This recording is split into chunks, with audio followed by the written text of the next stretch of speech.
The dressing room baxiled with nervous energy. Cigarette smoke hung thick in the air, mixing with the smell of hair tonic and cheap cologne. Outside, the Copacabana nightclub hummed with conversation. The clinking of glasses, the rustle of expensive dresses against velvet seats. It was 1947, and everyone who mattered in New York wanted to be seen in the right places, with the right people, saying the right things. Frank Sinatra sat in front of a mirror adjusting his bow tie.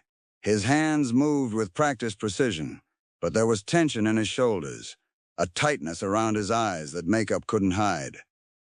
He was 31 years old, thin as a rail, with a voice that made women scream and men pay attention.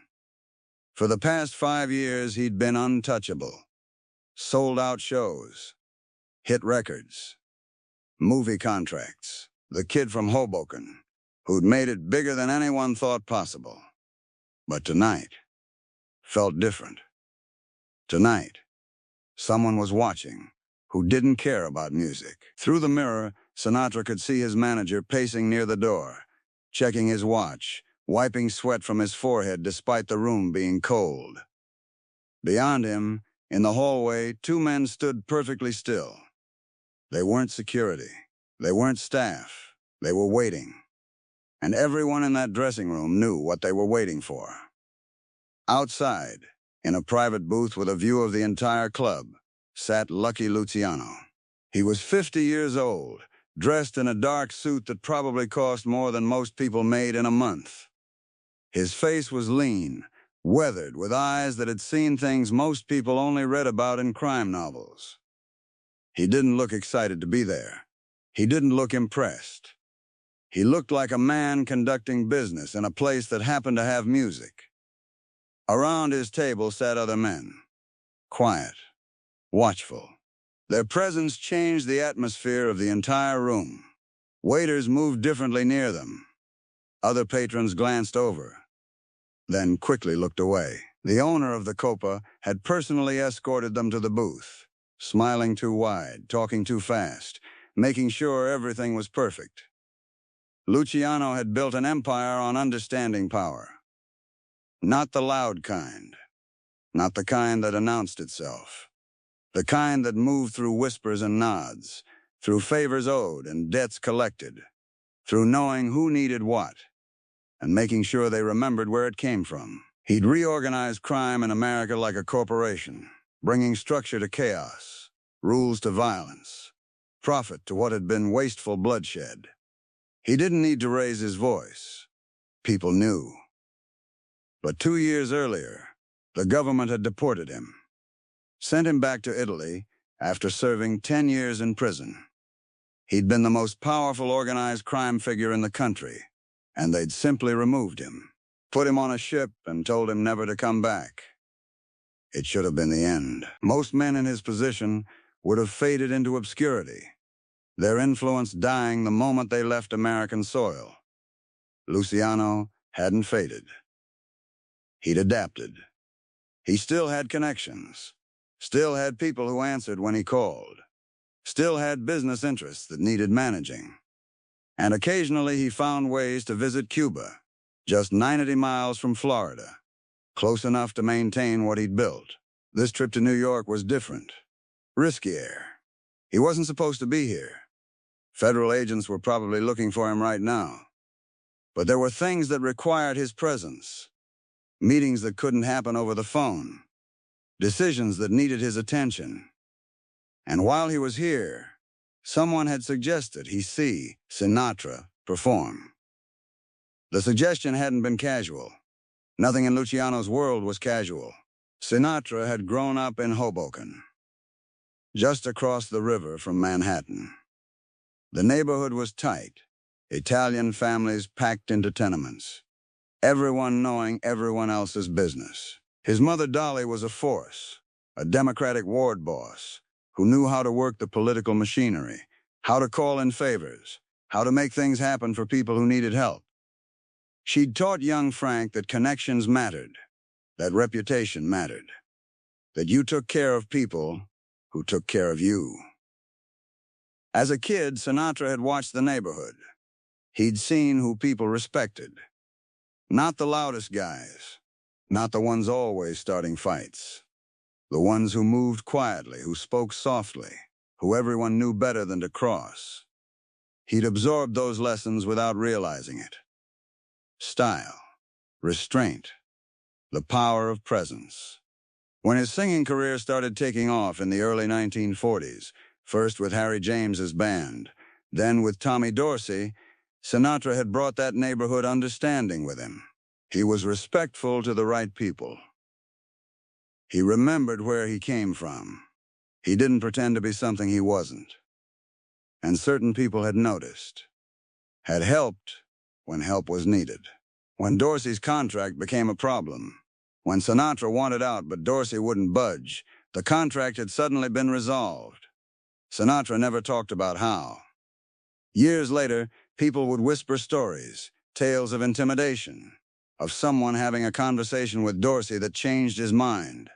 But Sinatra never confirmed anything. He just moved forward, grateful, careful never to forget who'd made certain doors open. By 1947, he was massive. Frank Sinatra and the Voice, screaming Bobby Soxers, standing room-only crowds, his face on magazine covers. But fame brought complications. People wanted pieces of him, his time, his endorsement, his presence. And some of those people weren't asking politely. The entertainment industry and organized crime had always lived in proximity. Nightclubs needed talent. Talent needed venues. Money flowed through both worlds. Sometimes legally, often not. During Prohibition, speakeasies had employed the best musicians. After Prohibition, the same people who'd run those illegal clubs now owned legitimate ones. The lines were blurred. Everyone understood this. Most people didn't talk about it. Sinatra existed in that blurred space. He performed at clubs owned by connected people. He knew who they were. They knew he knew. But there was a protocol, a distance maintained. He was the entertainer. They were the audience. As long as everyone respected that boundary, things worked smoothly. But boundaries require constant maintenance. They can slip if you're not careful, if you get too comfortable, if you forget who's watching. The stage manager knocked on Sinatra's dressing room door. 5 minutes, Mr. Sinatra. Frank stood, smoothed his jacket, took a breath. His manager stepped closer, voice low. He's out there. Front booth. You see him? Sinatra's jaw tightened. I see him. Just do what you do. Don't acknowledge. Don't ignore. Just perform. I know how this works, Sinatra said quietly. The walk from the dressing room to the stage felt longer than usual. Sinatra could feel eyes on him, not just from Luciano's booth, from everyone who knew Luciano was there. The entire club had shifted. This wasn't just entertainment anymore. It was something else. A test. A message. A moment where the two worlds that usually stayed separate were about to occupy the same space at the same time. The band started playing. The lights came up. Sinatra stepped into the spotlight, and the crowd erupted. Women screamed. Men applauded. The noise washed over everything, but in that front booth there was silence. Just observation. Sinatra didn't look at Luciano. Didn't nod. Didn't acknowledge. He positioned himself at the microphone, waited for the crowd to settle, and began to sing. His voice cut through the room like nothing else existed. Smooth. Controlled. Every note precise. Every phrase weighted with emotion that seemed effortless, but came from years of discipline. He sang about heartbreak, about loneliness, about hope. The crowd hung on every word, swaying, sighing, completely transported. But Sinatra's attention, his real attention, was divided. Part of him was in the music, where it always was. Part of him was calculating. He knew that Luciano wasn't here for entertainment. Men like Luciano didn't risk deportation violations to hear songs about love. This was about something else. About being seen with Sinatra. about Sinatra being seen with him, about maintaining connections even from exile, about sending messages to people who needed to understand that distance didn't mean absence. Sinatra had a choice in this moment. He could perform coldly, keep his distance, make it clear this was just business. That would be safe, professional. It would protect him from association. But it would also be disrespectful. And disrespect had consequences. Or he could perform with warmth, with the same energy he gave every audience, treat Luciano like any other patron. That would show respect, acknowledgement. But it would also bind him tighter to something he wasn't sure he wanted to be bound to. There was no neutral option. Silence was a choice. Distance was a choice. Everything meant something. So Sinatra did what he'd learned in Hoboken. He performed with excellence. He gave everything to the music. He made every person in that room feel like he was singing directly to them, including the men in the front booth who weren't there for the music at all. Between songs, he talked to the crowd, made jokes, told stories. He was charming, self-deprecating, warm. He never mentioned Luciano, never looked directly at him. But he also never pretended the booth didn't exist. He performed for the entire room, which meant he performed for everyone in it. Luciano watched. His expression didn't change. He didn't smile, didn't applaud more than politely. He sipped his drink, leaned back, let the music wash over him while his mind worked on things that had nothing to do with melodies. After 45 minutes, Sinatra finished his set. The applause was thunderous.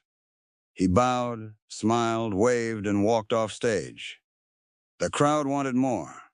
They always wanted more. But he didn't return for an encore. Not tonight. In the dressing room, he loosened his tie and sat down heavily. His manager appeared in the doorway, looking pale. "They want you to come to the booth." Sinatra's stomach tightened. Now? Now. This was the moment he'd been dreading. On stage, he controlled the interaction. He performed. They watched. Simple. Clean. But sitting at a table, having a conversation, being photographed together, that was different. That was public. That was permanent. "Tell them I'm tired. Tell them." "Frank." His manager's voice was firm. "You don't tell them no." Sinatra looked at his reflection in the mirror, the face that had charmed millions, the face that had opened doors his father could never have dreamed of, the face that was about to make a choice that could follow him for the rest of his life. He stood up, straightened his jacket, walked out of the dressing room and through the club, past tables of people who watched him like he was still performing. Only now there was no music, no spotlight, just him, walking across a room, every step visible. Luciano's booth came into view.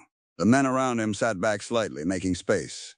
Luciano gestured to an empty chair, an invitation that wasn't really an invitation. Sinatra sat down. "You sing good," Luciano said. His voice was quiet, almost gentle. Nothing threatening in it, just a statement. "Thank you," Sinatra said. He kept his posture relaxed but alert, present but not eager. It was a balance he'd learned from watching his mother navigate political meetings. Be respectful. Don't grovel. Show you understand the room you're in. "You know who I am?" Luciano asked. "Yes, sir." Luciano nodded slowly. "You from Hoboken?" "Yes, sir. Good neighborhood. Good people there. They take care of each other." Sinatra understood what was being said, what was being established. Common ground.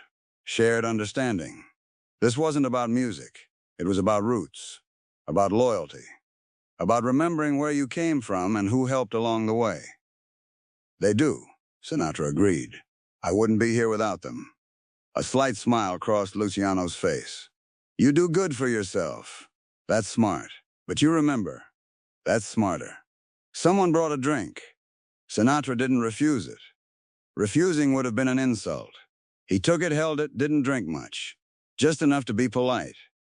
They talked for maybe 10 minutes, about nothing important, about New York, about Italian food, about changes in the neighborhood. Luciano asked about Sinatra's mother. Sinatra asked about nothing. You didn't ask Luciano personal questions. You answered what he asked and offered small talk that didn't pry. The entire time, Sinatra was aware of eyes watching, other patrons glancing over, the club owner hovering nearby, possibly federal agents somewhere in the crowd, taking notes, snapping discreet photographs. This conversation would be remembered, discussed, used. But walking away would have been worse, would have been a rejection, a statement that Sinatra thought he was above where he came from. That success had made him forget. Men had been hurt for less. So Sinatra sat. He was respectful. He was present. He didn't stay long. That would have looked like he was seeking favor. But he didn't rush. That would have looked like fear or contempt. He found the exact middle, the balance between too much and too little. When Luciano was ready for the conversation to end, he simply stood, extended his hand. Sinatra stood, shook it. Firm but not aggressive, respectful but not submissive. You take care of yourself, Luciano said. You too, sir. Luciano left the club surrounded by his people. Sinatra returned to his dressing room. The performance was over. Both performances. In the weeks that followed, photographs appeared. Sinatra at the Copa. Sinatra in Havana, where Luciano had been staying before his New York visit. The images showed them in proximity, sitting at tables. The photos didn't prove anything illegal. They just created association, implication, story. The press started asking questions. Sinatra denied knowing Luciano well, called him an acquaintance, someone he'd met briefly. The explanations sounded hollow because they were. Everyone knew how these worlds connected. But Sinatra couldn't admit the truth. That would be dangerous. And he couldn't completely deny it. That would be disrespectful. He walked a tightrope, answering enough to seem cooperative, denying enough to maintain distance. Frustrated by questions he couldn't answer honestly without destroying himself either legally or personally. The associations haunted him for years. Congressional hearings, FBI files, rumors that never quite died. Every time his career hit a rough patch, people whispered that he'd relied too much on the wrong kind of help. Every time he succeeded, people suggested it was because of connections rather than talent. The truth was more complicated. Sinatra had grown up understanding that the world worked through relationships, through respect, through remembering who'd been there when you needed help. Those lessons had served him, had opened doors. But they'd also bound him to a world that society publicly condemned even while privately tolerating. Luciano never publicly spoke about Sinatra, never claimed credit, never threatened. The relationship, such as it was, existed in that gray space where most real power lives. Not illegal, not quite legitimate. Just understood. Years later, long after Luciano had died in Italy, still in exile, Sinatra would occasionally be asked about those photographs, those meetings, those associations. His answer was always the same. I was raised to be respectful to my elders. I don't apologize for that. It was a perfect answer. It acknowledged nothing. It admitted nothing. It implied everything. It was the answer of someone who'd learned to navigate worlds that demanded different things while trying to maintain dignity in both. In 1962, Luciano died of a heart attack at the Naples airport. He was 64 years old. He'd spent the last 16 years of his life in exile, never allowed to return to the country he'd helped organize. His funeral in Italy was attended by hundreds. Police documented everyone who came. The file grew thick, with names, faces, connections. Sinatra didn't attend. He was in America, performing, making movies, living the life Luciano would never see again. But when asked about Luciano's death, Sinatra was quiet, respectful. He didn't celebrate, didn't condemn, just acknowledged that someone had passed. It was, in its way, the same balance he'd maintained that night at the Copa. Present, but not too present. Respectful, but not effusive. Aware that every word, every gesture, every silence meant something to someone. The music industry moved on. New stars emerged. Sinatra's career had its ups and downs, massive comebacks and difficult periods. But through it all, he maintained something Luciano would have recognized.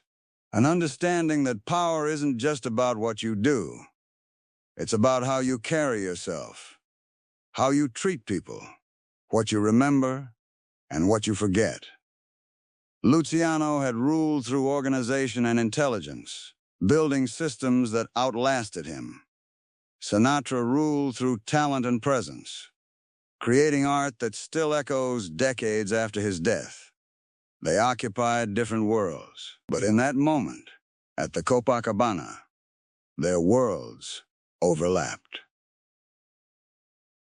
And both men understood something essential. Respect isn't automatic. It's carefully maintained. Through small gestures, through knowing when to speak and when to stay silent. Through understanding that relationships are built on reciprocity, on remembering favors, on never taking for granted what others have done. That night, Sinatra could have refused to sit at Luciano's table, could have kept his distance, could have protected himself from association, and he would have been justified. Smart, even. Safe, but he would have also been disrespectful. And in the world he came from, disrespect was a debt that eventually came due. So he sat. He talked. He maintained the balance. And he lived with the consequences for the rest of his life. The photographs, the questions, the implications, the way people looked at him differently once they knew. Years later, a reporter asked him if he regretted those associations. Sinatra stared at him for a long moment. Then he said, "I don't regret treating people with respect, even if other people don't understand why." The answer didn't satisfy the reporter. It wasn't meant to. It was the answer of someone who'd learned early that some debts can't be explained to people who've never owed them. That some relationships exist in places where judgment from the outside doesn't account for the complexity of living inside. Luciano understood power meant knowing when to push and when to wait. Sinatra understood performance meant knowing your audience and giving them what they needed. That night at the Copa, they both performed. Both gave what was expected. Both maintained what needed to be maintained. And both men walked away from that table having done exactly what they came to do. Luciano had been seen, his presence acknowledged, his influence demonstrated even from exile. Sinatra had been respectful, had shown he remembered his roots, had maintained connections without crossing lines. Neither man won. Neither man lost. They simply existed in the same space for a brief moment, navigating the complicated territory between different worlds, doing what was necessary to survive in both. The music played, the drinks were poured, the night ended, and the careful dance of respect, power, and survival continued, as it always had, as it always would, in the spaces where ambition and loyalty meet.